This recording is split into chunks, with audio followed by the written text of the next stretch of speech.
ഞാൻ ഈ വർഷം എന്തുകൊണ്ട് CGL സീരിയസ് ആയിട്ട് തന്നെ പ്രിപ്പയർ ചെയ്യാൻ വേണ്ടി തീരുമാനിച്ചു. ഇതിന്റെ ഒരുപാട് കാരണങ്ങളുണ്ട്. ആ കാരണങ്ങൾ ഞാൻ നിങ്ങളുമായിട്ടൊന്ന് ഷെയർ ചെയ്തേക്കാം. ഒന്നാമത്തെ കാര്യം, നമ്മളൊരു ഡിഗ്രി ഒക്കെ കഴിഞ്ഞ് ചിലപ്പോൾ വലിയ തെറ്റൊന്നുമില്ലാതെ മാർക്കൊക്കെ വാങ്ങിച്ച് പാസ്സായി ഇറങ്ങി കഴിഞ്ഞ് കഴിഞ്ഞാൽ നമ്മുടെ നാട്ടിൽ നമുക്ക് കിട്ടുന്ന അവസരങ്ങൾ വളരെയധികം കുറവാണെന്നുള്ളതാണ്. ഇപ്പൊ പലരും വർക്ക് ചെയ്യുന്നത് അവർക്ക് യാതൊരു ഇഷ്ടവുമില്ലാത്ത, യാതൊരു ബന്ധവുമില്ലാത്ത പ്രൈവറ്റ് സെക്ടർ ജോലികൾക്കൊക്കെയാണ്. ഇവർക്ക് സ്റ്റാർട്ടിങ്ങിൽ കയ്യിൽ കിട്ടുന്ന സാലറി എന്ന് പറഞ്ഞു കഴിഞ്ഞാൽ മാക്സിമം ഞാൻ പറയുകയാണെങ്കിൽ 20,000-നും 30,000-നും ഇടയിലാണ്. അത്യാവശ്യം നല്ല രീതിയിലുള്ള വർക്ക് ലോഡ് ഉണ്ട്. പട്ടിപ്പണിയെടുക്കുക എന്നൊക്കെ പറഞ്ഞ ആ രീതിയിലൊക്കെയുള്ള ജോലികളാണ് ഇവർ പലരും എടുത്തുകൊണ്ടിരിക്കുന്നത്. ഇവർ ഒട്ടും സാറ്റിസ്ഫൈഡ് അല്ല. അപ്പൊ ഈ ഒരു സാഹചര്യത്തിൽ നമ്മുടെ ഇന്ത്യയിലെ ഏതൊരു ചെറുപ്പക്കാരെയും പോലെ തന്നെ ഇവരൊക്കെ എന്തിലോട്ട് തിരിയും? PSCയിലോട്ട് തിരിയും, അതല്ലെങ്കിൽ SSCയിലോട്ട് തിരിയും. അങ്ങനെ ഏതെങ്കിലും ഒരു സെൻട്രൽ ഗവൺമെന്റ് അല്ലെങ്കിൽ സ്റ്റേറ്റ് ഗവൺമെന്റ് എക്സാമിനേഷൻ എഴുതാൻ ഇവർ തീരുമാനിക്കും. സ്വാഭാവികമായിട്ടും ഭൂരിഭാഗം പേരും PSCയിലേക്കായിരിക്കും തിരിയുന്നത്.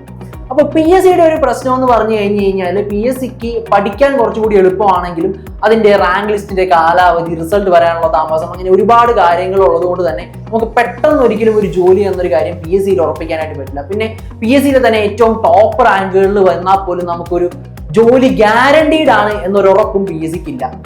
പിന്നെ ആസ് യൂഷ്വൽ PSCയുടെ ഒരു പേ സ്കെയിൽ നോക്കാനായിട്ടാണെങ്കിൽ സെൻട്രൽ ഗവൺമെന്റിന്റെ ഒരു പേ സ്കെയിലിന്റെ നേരെ പകുതി മാത്രമേ ശമ്പളമായിട്ട് ഒരു PSC ജോലിക്ക് കിട്ടുന്നുള്ളൂ. അപ്പൊ ഇങ്ങനത്തെ ഫാക്ടേഴ്സ് ഒക്കെ കൺസിഡർ ചെയ്ത് കഴിയുമ്പോൾ നമുക്ക് സെൻട്രൽ ഗവൺമെന്റ് ജോലിക്ക് ഉണ്ടാവുന്ന അഡ്വാൻറ്റേജ് എന്ന് പറഞ്ഞു കഴിഞ്ഞാൽ ഒരു വർഷം മാത്രമാണ് ഇതിന്റെ ഒരു എൻറ്റയർ പ്രോസസ്സ് നിലനിൽക്കുന്നത്. അതായത് ഒരു വർഷത്തിനുള്ളിൽ നമുക്ക് എന്തായാലും ശരി ജോലി നമ്മുടെ കയ്യിലേക്ക് കിട്ടിയിട്ടുണ്ടാവും. എക്സാമിനേഷൻ, ഡോക്യുമെന്റ് വെരിഫിക്കേഷൻ, സകല സാധനങ്ങളും കഴിഞ്ഞിട്ട് നമുക്ക് ജോലി ഉറപ്പാക്കാനായിട്ട് പറ്റും. പിന്നെ ഇതിന്റെ ഒരു സാലറി നോക്കാം. ഇപ്പോൾ ഒരു ലെവൽ 8 പോസ്റ്റ് ഈ 2026 CGL നോട്ടിഫിക്കേഷനിൽ വന്നിട്ടുണ്ട്. ലെവൽ 8 പോസ്റ്റിന്റെ ഒരു സ്റ്റാർട്ടിംഗ് സാലറി എന്ന് പറഞ്ഞത് 1 ലക്ഷം രൂപയോളമാണ്. അപ്പോൾ ഒന്ന് ചിന്തിക്കുക, നമ്മുടെ നാട്ടിൽ 1 ലക്ഷം രൂപ സാലറി മേടിക്കുന്ന പ്രൈവറ്റ് സെക്ടർ ജോബുകൾ എന്ന് പറഞ്ഞാൽ വളരെ കുറച്ച് മാത്രമേ ഉള്ളൂ. ഇത്രയും സാലറി ഒക്കെ നമുക്ക് കിട്ടണമെന്നുണ്ടെങ്കിൽ ഡെഫിനറ്റ്ലി അബ്രോഡ് പോകണം. അപ്പൊ അബ്രോഡ് പോകാൻ നമുക്ക് നിവൃത്തി ഇല്ലാത്തത് കൊണ്ട് തന്നെ നമ്മുടെ നാട്ടിൽ ഈ 1 ലക്ഷം രൂപയോളം അടുത്ത് സാലറി കിട്ടുന്ന ഒരു അവസരം തരുന്നുണ്ടെങ്കിൽ അത് CGL ജോലിക്കാണ്. മറ്റ് കേന്ദ്ര സർക്കാർ ജോലിക്കൊന്നും ഇതുപോലെ ഉള്ള ഒരു അവസരങ്ങളോ സാലറി ഒന്നും സ്റ്റാർട്ടിങ്ങിൽ തന്നെ കിട്ടുന്നില്ല എന്നുള്ളതാണ് സത്യം. ഇനിയിപ്പോൾ ലെവൽ 8 പോസ്റ്റിൽ വളരെ കുറച്ചേ ഉള്ളൂ. ഞാൻ അത് അറ്റംപ്റ്റ് ചെയ്തിട്ട് കിട്ടിയില്ലെങ്കിൽ നമുക്ക് ലെവൽ 7 പോസ്റ്റുകളുണ്ട്, ലെവൽ 6 പോസ്റ്റുകളുണ്ട്. ഈ CGL എത്ര താഴെയുള്ള പോസ്റ്റുകളിലേക്ക് നിങ്ങൾക്ക് കിട്ടിയാൽ പോലും നമുക്ക് മിനിമം സ്റ്റാർട്ടിംഗ് സാലറി വരുന്നത് ഒരു 50,000 രൂപയോളമാണ്. പ്ലസ് നമുക്ക് എക്സ്ട്രാ ബെനിഫിറ്റുകളും കിട്ടും. ഇനി ഈ ഒരു പ്രൈവറ്റ് സെക്ടർ ജോലിയിൽ ഒരുപാട് പേരും സാറ്റിസ്ഫൈഡ് അല്ല. ഒന്നാമത്തെ കാര്യം ഞാൻ പറയുകയാണെങ്കിൽ നമുക്ക് അതിന്റെ ഒരു ലീവ് ഒക്കെ എടുക്കുകയാണെന്ന് നോക്കാം. ഇപ്പൊ ലീവ് നോക്കി കഴിഞ്ഞു കഴിഞ്ഞാൽ നമുക്കറിയാം മാക്സിമം കിട്ടാൻ പോകുന്ന ലീവ് എന്ന് പറഞ്ഞെങ്കിൽ ഒരു സിക്ക് ലീവ് അല്ലെങ്കിൽ ഒരു ക്യാഷ്വൽ ലീവ് ഒക്കെ ഒരു മാസം കിട്ടുന്നുണ്ടാവുള്ളൂ. അപ്പൊ ഈ ലീവിൽ തന്നെ നമുക്ക് ഒരു 2 ദിവസം പനി പിടിച്ച് കിടന്നു കഴിഞ്ഞാൽ ലോസ് ഓഫ് പേ വരുന്നുണ്ട്. പിന്നെ നമുക്ക് അത്യാവശ്യ കാര്യങ്ങൾക്കൊന്നും ലലീവ് കിട്ടാത്തൊരു സാഹചര്യമുണ്ട്. നമ്മുടെ ഒരു പ്രൈവറ്റ് സെക്ടർ ജോലിയുടെ ഒരു സ്വഭാവമാണ് നാട്ടിലുള്ളത്. നേരെ മറിച്ച് നിങ്ങൾക്ക് ഒരു കേന്ദ്ര സർക്കാർ ജോലി കിട്ടുകയാണെന്നുണ്ടെങ്കിൽ ഒരു വർഷം 36ഓളം പെയ്ഡ് ലീവുകൾ നിങ്ങൾക്ക് കിട്ടുന്നുണ്ട്. ഈ 36 ലീവുകൾ നമുക്ക് ഇഷ്ടമുള്ള സമയങ്ങളിലൊക്കെ എടുക്കാം. ഒരുമിച്ചെടുക്കണമെന്നുണ്ടെങ്കിൽ ഒരുമിച്ചെടുക്കാം. അപ്പൊ നമ്മൾക്ക് എന്താ പറയാ, ഒരു work life balance properly maintain ചെയ്യാനായിട്ട് ഒരു കേന്ദ്ര സർക്കാർ ജോലിയിലൂടെ സാധിക്കുന്നുണ്ട്.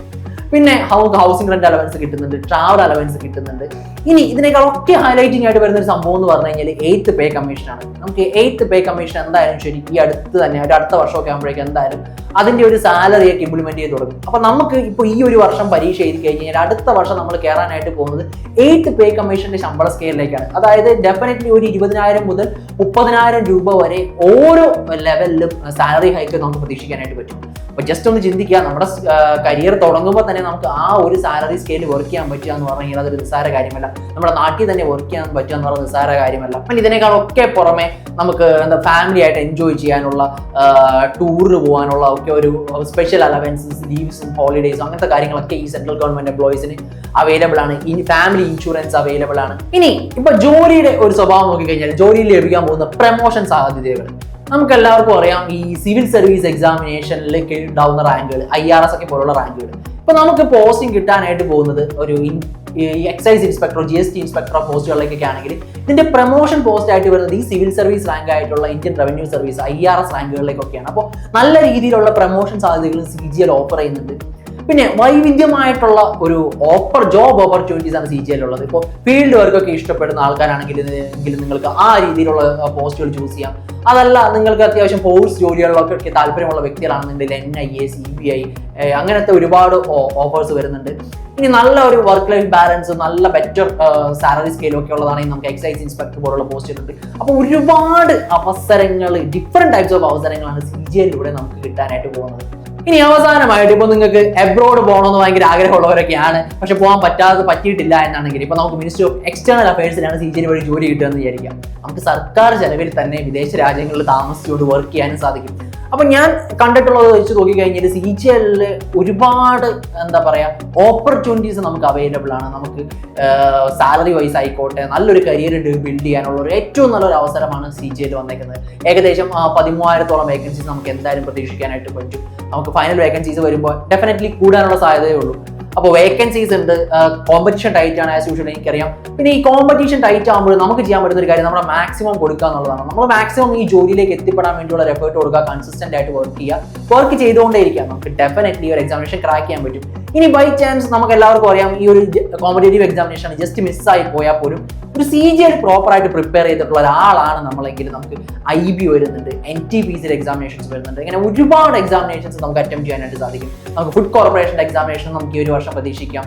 അപ്പോൾ ഇത്രയും അധികം എക്സാമിനേഷൻസ് നമുക്ക് CGL പ്രോപ്പറായിട്ട് പ്രിപ്പയർ ചെയ്തിട്ടുണ്ടെങ്കിൽ അറ്റംപ്റ്റ് ചെയ്യാനായിട്ട് സാധിക്കും. അപ്പോൾ ഞാൻ മുന്നേ CGL പ്രിപ്പയർ ചെയ്തിരുന്ന ഒരാളാണ്. ഇതിനുശേഷം വീണ്ടും ഒന്നും കൂടി ആക്റ്റീവ് ആക്കാനുള്ള തീരുമാനത്തിലേക്ക് എത്തിയത് ഇത്തരത്തിലുള്ള കാരണങ്ങൾ കൊണ്ടാണ്. അപ്പോൾ നിങ്ങളും ഈ അവസരങ്ങളൊന്നും മിസ്സാക്കി കളയരുത്. എന്തായാലും ശരി, 2026 അപ്ലൈ ചെയ്തിട്ടോടാം.